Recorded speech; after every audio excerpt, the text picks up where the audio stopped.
231. That's the average number of apps used by many companies. This leads to a lot of context and tab switching that drains employee focus and costs your company. Grammarly can help.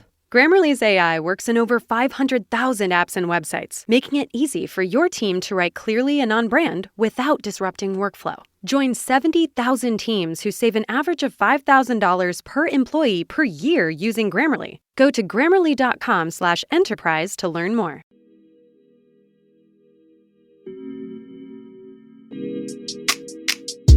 Hello, good morning, and welcome back to Morning Ray. I'm your host, LAN or Alana, and today is an Ask LAN advice column. We'll be tapping into all of your questions. I have started up a Google form that is always linked in the show notes if you ever want to submit any questions. Furthermore, I do weekly Q&As for advice, questions, curiosities, whatever it may be, on my Instagram on Mondays. So if you have something that's more pressing, you can definitely submit your question there. But if you want to give more detail and have a more thorough response and piece of advice back, then you can submit through the Ask LAN column. Everything is anonymous. I can never say that word. Anonymous. No one will know who it's from. I can't even see from the form who is submitting these, but we have quite a few dating focused ones. I feel like that's very much where you guys are kind of at, and I love it. Some friendship things, working out, lots of fun things. But anyhow, let's start off with the life updates, housekeeping, and whatnot. Last weekend, I did my Pilates cert for mat Pilates. I did it at Solace Movement in Toronto, and I absolutely loved it. A lot of you had been messaging me asking why I chose it, how I found it, my plan moving forward, etc. And I ended up going with the certification because, one, a lot of the Pilates instructors that I look up to and I really like their classes, they teach at Solace, or they recommended this certification to me when I asked about it. Also, I liked the price point. Some certifications are super expensive. They're also a lot more time consuming. I felt like, and in speaking to a lot of my Pilates instructors and the owners of studios that I was interested in working at, I didn't need such an intensive Pilates cert. I already studied anatomy and theory in my dance program in high school, and I've been taking Pilates for many years now, and I've always been a very observant student. So I just wanted the foundations on how to create a class, how to set up a class, how to fund the music, gaining confidence in teaching and instructing, what to do, what not to do, etc. So that's why the Solace MAT program certification was the right one for me. I really enjoyed it. It was a weekend long intensive, and I did that with my friend Emily, which was honestly so nice getting to do it with a friend. We practiced on one another for our exam day, and it was just nice to kind of have a buddy there. But I also met so many incredible girls there, and it was just a really great group of people, and I'm so thankful that I got to do this. Honestly, it was really scary for me and intimidating, and I knew that it probably would be. You guys, I always preach, like, get comfortable with uncomfortable, do things that scare and intimidate you, and this was definitely one of them. I was so nervous before my exam, which we had to lead a 15-minute class, and the minute the headset was on and I was up introducing myself, teaching, it just felt so natural, which I was like, it's either going to go two ways. I'm either going to feel like a natural at this and I'm going to feel at home and at ease in doing this, or I'm going to absolutely hate it, feel like I can't do it, blah, blah, blah. But I mean, shocking to me, it was just natural. I feel like everyone else was like, you're going to be natural at this. And I was like, probably not. I don't know if I can do this. And they were right. So much fun. I hope to get hired at a studio in Toronto, teach 2 to 3 classes a week, maybe start teaching my own workouts at Hot Girl Sweat. We shall see. I think it's really an exciting path that I've created for myself and a new avenue of work that I'm super excited about and will really be fulfilling. I know I'm always a woman of many hats and I like to do so many different things, and I guess that has its pros and cons, but It's the only way I stay interested in life and work and whatnot. If you have been debating doing something that scares or intimidates you, this is your sign to sign up for the course, to take the leap of faith, to do the damn thing. And you can do hard and scary things, because I'm so proud of myself for doing that, and it was such a surreal experience and such a rewarding experience. I recently got my nails painted red. I mean, now I have just red French tips, which I can't decide if I love or hate them. They definitely look pretty, but I don't know if it's my cup of tea. But before, I had solid red nails, and I feel like the red nail theory is theorying. Life has been unhinged and crazy. I feel like so many different things keep happening in all avenues of my life, especially in the dating department. Just like crazy things keep happening. But you know what? It's kind of fun. I'm here for it. It's fall. It's cuffing season, whether I'm successful at that or not. But I also do love being single and having the freedom that comes with that. And I've learned to really appreciate it in the past year or so, versus before. I feel like I was constantly trying to get into a relationship and forcing a relationship to happen where it shouldn't. And I don't know, I'm just really grateful that I've gotten to a place where I'm just so at ease in being single. Obviously, there are still those human desires of like wanting human connection and intimacy and to be settled into like a serious longer term relationship, but I've really just like have found enjoyment in being single and getting to know myself and getting to meet people and just have fun experiences, no strings attached. And it's just been a year of having fun, but the red nails have really just expedited that experience. I also got my hair cut last week. My hair was starting to feel like straw. It was not feeling cute. It was not looking cute either. I feel like when I curled my hair, it definitely hit it a lot, but if I blew it out straight or like wore it straight, you could definitely see that my ends were shot. I cut off like 3 inches, I swear. I mean, like my cut back length is definitely longer than what it used to be. It used to basically be at my shoulder bones every time, and we're definitely making it our way down.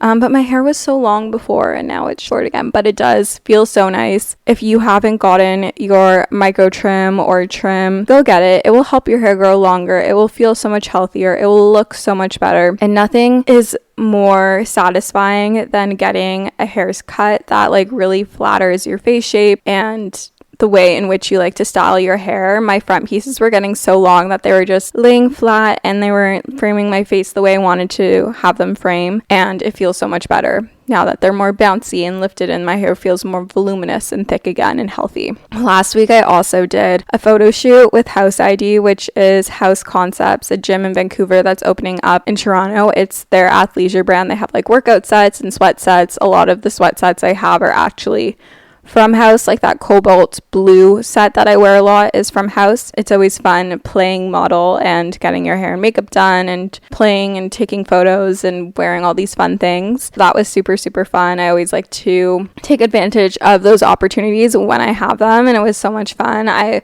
always have imposter syndrome and am definitely like the most awkward person ever, but I would like to get into modeling more because it is fun and I like the challenge, and again, it's something that puts me out of my comfort zone. And I don't know, I think for the first time I wasn't nervous before this shoot. Like anytime I've done shoots in the past, I've been a bit nervous before, and this time I was just like so chill. Definitely fun vibes, and the studio was beautiful. This week is Thanksgiving in Canada, so I actually have Friendsgiving tonight when you guys are listening to this. If you listen to this on Monday, I just placed an order for my groceries because all the grocery stores will probably be closed tomorrow, I'm assuming, but I decided I'm going to make an apple crisp, which I got the recipe from Mandy's cookbook. You guys know I love Mandy's. I've been making the Mandy's chocolate chip cookies religiously, probably too much, but I'm excited to make this apple crisp. It's my first time making apple crisp, so hopefully I don't fuck it up, but I decided to do an apple crisp and vanilla bean ice cream. My family we've never done Thanksgiving because of all the Jewish high holidays. Like we just had Yom Kippur Friday into Saturday, so we never have participated in Thanksgiving, also because my parents are South African, so like in South Africa I don't think they have a Thanksgiving. It's a Canadian and American thing. It will be fun to celebrate with friends and doing a little potluck, and it will be cute and wholesome. But on to my current faves. I'm obsessed with the OMG oats again from Nut Bar with frozen blueberries and almond butter. If you guys have been listening to the pod for a while, then you know I went through a phase where I was getting this so much, and I probably should figure out how to make it myself so I'm not spending like $10 every single time I want it because it's slightly criminal, but it is just so good. If you haven't tried it from Nut Bar and you live in Toronto, I highly, highly recommend that you go and try it. Oh, my DoorDasher is... They don't have the cooking tray I need. Is there anything? I'll have to go out and find a cooking tray.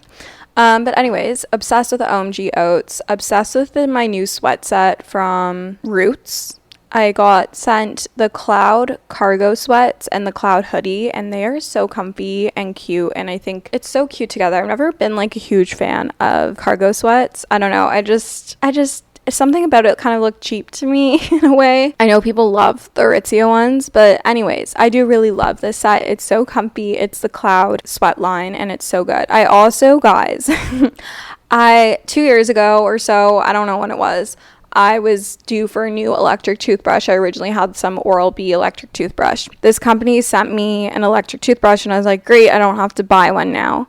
But this company has since gone out of business, and I have run out of brush heads. So I had to invest in a new toothbrush, and I did research, and I spoke to my friend Mark, who is a dentist, and he recommended this one to me, and I've honestly been really obsessed with it since I got it. I think it looks really nice. I love how it feels when I'm brushing my teeth and my mouth feels really clean. I've been an Oral-B electric toothbrush user through and through my whole life, and I switched to the Philips Sonicare. I got the 6100 toothbrush in all black. It's so sleek. It's so nice. This is so niche. This is such a niche favorite, but I liked that it had multiple different settings, and it also has a reminder when to change your toothbrush head, because sometimes I can slack on that a little bit, and Mark was telling me how important that is. Like, no matter what toothbrush you have, just make sure you're changing the head every 2 months.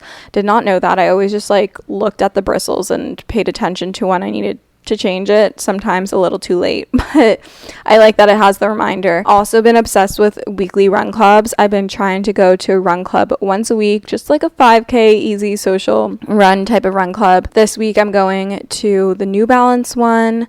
My friend Lauren Mantha is hosting it. Last week I went to Emily's run club, Run Social. So just been trying to, branch out. Run clubs used to intimidate and scare me, and now I'm not scared of them anymore. So that's what happens when you get comfortable with uncomfortable.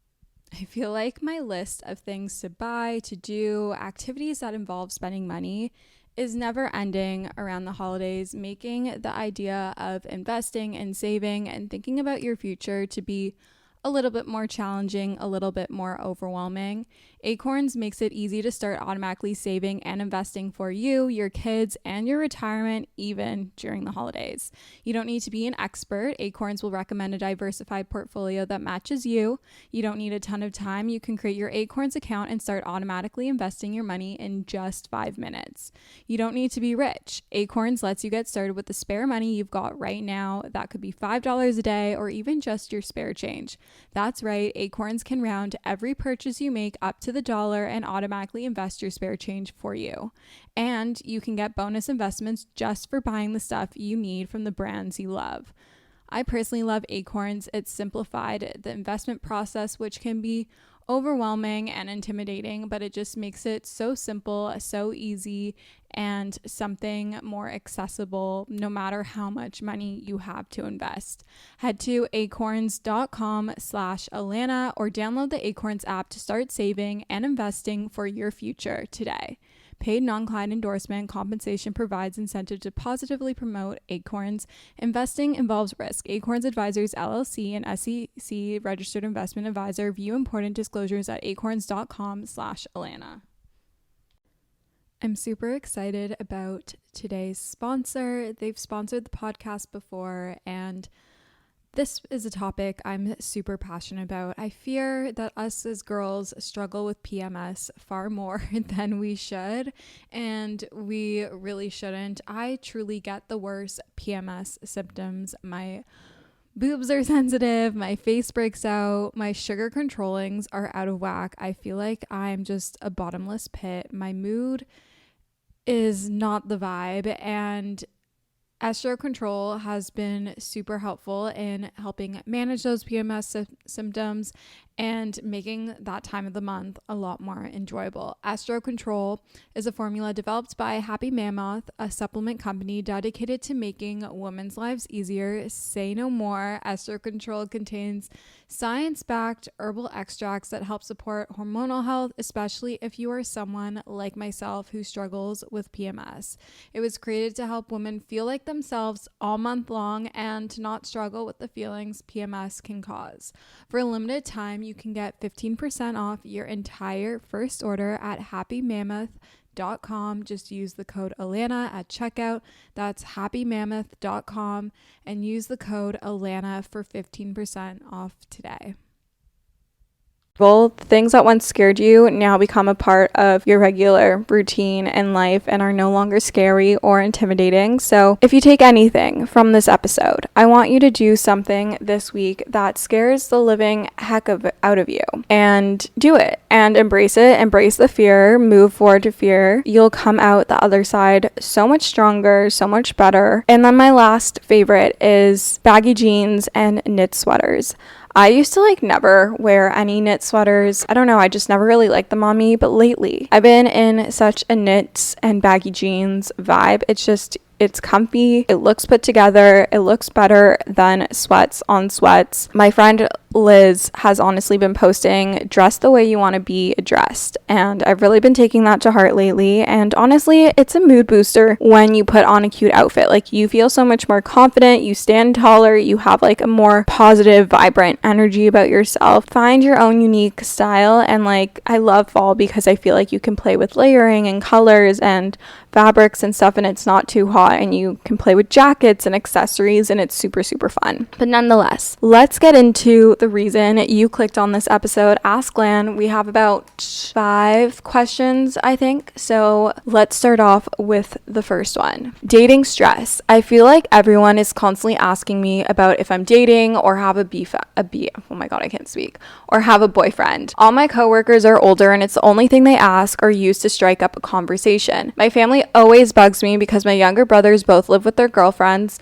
All of my friends are engaged or married with kids, and I'm just the girl boss. I would love to meet someone and date, but I just don't want to settle, and every guy I meet I feel like isn't it. I don't want to go into that with people, but I don't know how to pivot. I'm working on so many things. I just freeze when they ask. Girl, I get it. I get it. I get asked this all the time. All the freaking time by everyone and anyone, and yes, I'm very open about my dating life, but I think the worst is when parents ask or family members make jokes about it, oh, is this boyfriend number 100? I can't keep track of all the boys you've seen or whatever. I'm also not willing to settle. I'm really picky, and I don't know, I also don't like being referred to as the girl boss. Yeah, sick. I work hard, but a guy who's single and is prioritizing their career would never be referred to in that way. It's just the double standard. You don't have to answer anything that they ask you. You can literally just say nothing, even if there is something going on in your dating life, even if there is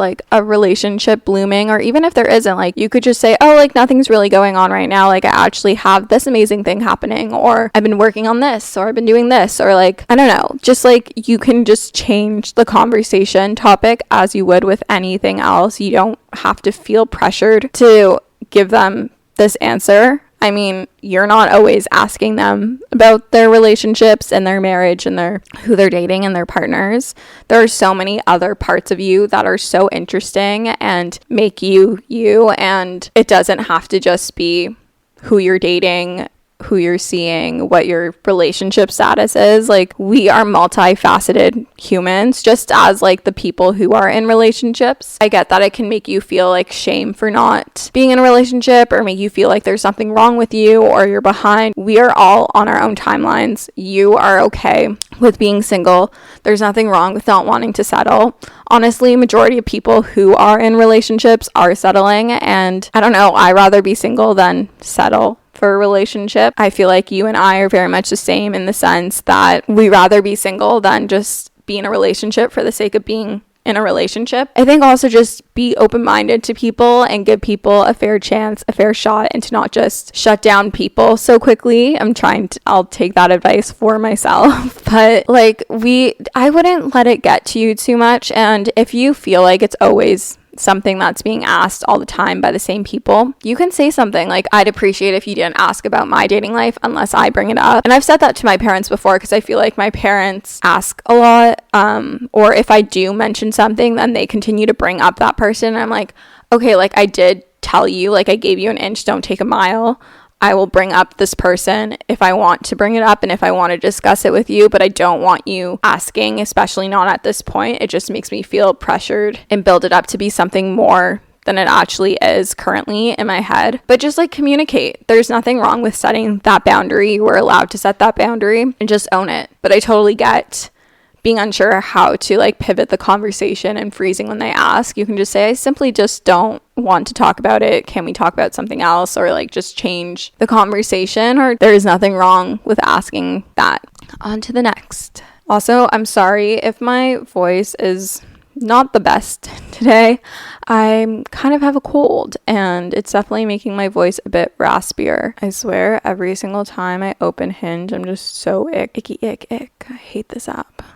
I just want to delete it for the 100th time. Hey Queen, I'm needing some advice about a talking stage I'm in. There's this guy and we've been talking for a few weeks and I feel like he might like me, but I don't know.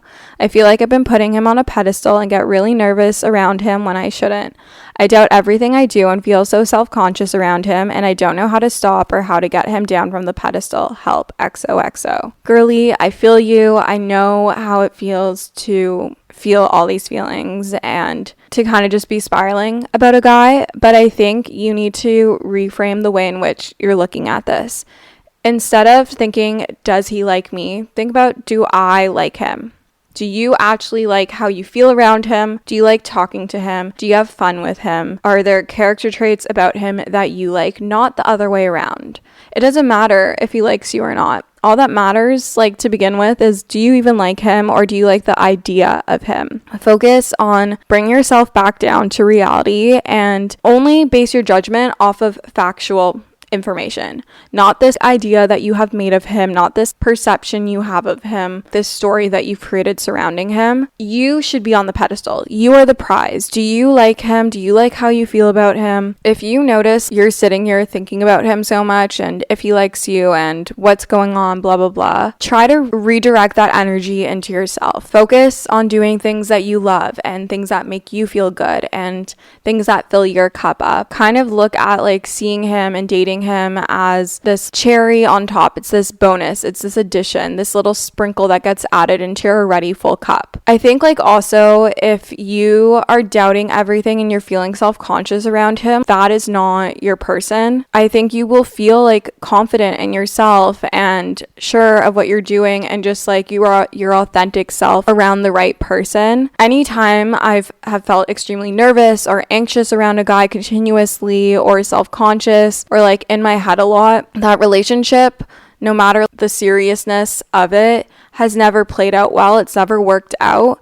So I think that is like a direct reflection as to like what you should do and how you should move forward. It's okay to be like a little bit nervous in the beginning, but I don't know. I think like if you, obviously this is just off of the small details that you have given me, I feel like this man isn't it. I feel like you're not into it that much. I think you're just concerned about whether or not he likes you versus if you like him even. And it's really just an ego thing. Like learn how to remove your ego from it. There's lots of podcasts and books surrounding this and like how to separate yourself from your ego and be aware of that. But just based off of what you've given me, I feel like this man isn't it for you. And I think you should just put your energy into yourself and be open to meeting other people. Like live your life, have fun with your girlfriends, have fun in work, like focus on work, focus on school, focus on yourself, do things that fill your cup, and don't really just like hyper fixate on him. I don't think it's worth it, and I don't think he's the one.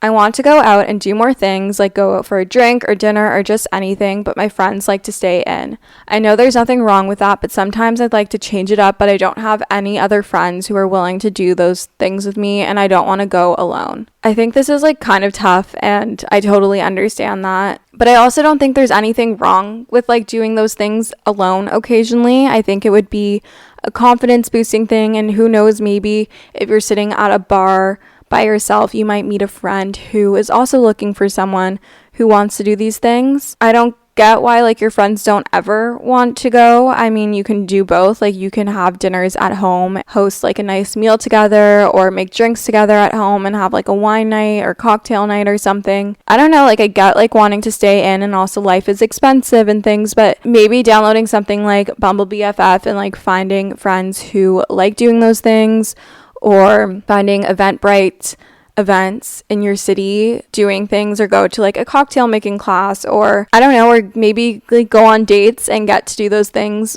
on a date situation, or find other friends, because maybe these friends aren't truly in alignment with who you are and what you like to do. Like I have my friends that I like to go out with, and we love going to new restaurants and finding new restaurants, or we like finding new coffee shops. And then I have my friends that I just like to hang out with, and sometimes these friends overlap, and sometimes I just hang at home with my going out friends, or I go out with my hanging at home friends.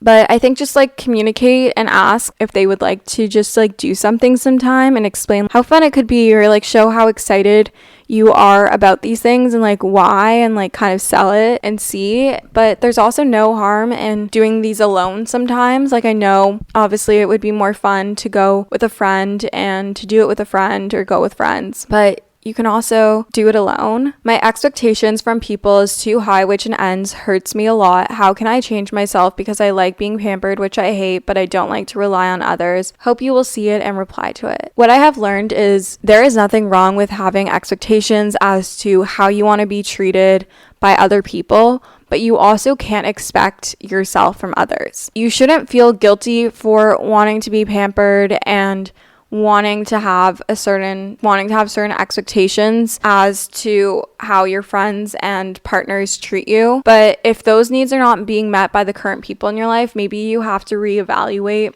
if those are really your people. Obviously communicate with them. They can't read your mind. But I don't think this is something that you should hate. And there's also nothing wrong with leaning on people and relying on people for emotional support. I get it. I'm someone who is very much on my high horse and likes to do everything and anything by myself and not rely on other people. But it is okay to let your guard down, and it is okay and safe to rely on someone. That is like a normal human experience. You shouldn't have to force yourself into being hyper independent. I always like to think, treat others how I want to be treated, but don't expect them to treat you the way that, like, don't expect yourself from them. I know it's a bit contradicting, but I think if you give out the energy that you want to attract, eventually you will attract people into your life, whether it be friends or partners, who will meet you halfway and who will meet you and treat you the way in which you deserve and want and need. You just have to let go of those who aren't meeting you that way, or if you feel you're being let down continuously. But obviously, like, communicate your needs and what you want from people and see if their behavior changes. But you can't expect yourself from other people. That's just, it's not fair to do that. Okay, last question. I'm turning 30 next year and trying to get in the best shape of my life. I've already started with Pilates, HIIT, and occasional weightlifting. Is there anything that I should be doing that you could recommend? I think the biggest thing, and what I have learned in my own fitness journey, if you will, is doing the workouts that I enjoy and that challenge me and allow me to be as consistent as possible with it. I have always seen the best results in terms of endurance, stamina, my physical appearance, my strength, whatever it is, when I'm the most consistent with my workout routine. So whether it's Pilates, HIIT, occasional weightlifting, running, whatever it is, do the things that you enjoy and that you want to get better at and that you are going to be consistent with. Because if you're not consistent, you're not going to see that improvement. If you work out for 2 weeks and work out like 3 or 4 times in those 2 weeks, and then you don't work out at all for like a month or something, and then it's just like this constant back and forth, you are never going to see the improvements that you are looking for, because you're constantly going to be taking 5 steps back every single time you just stop. So whatever you can do to be as consistent as possible with your workout routine, whether it's 1 workout a week, 2 workouts a week, 3, 4, whatever it is, do that. And also, less is more. You don't need to be doing a million workouts. You don't need to be working out every single day for 10 hours.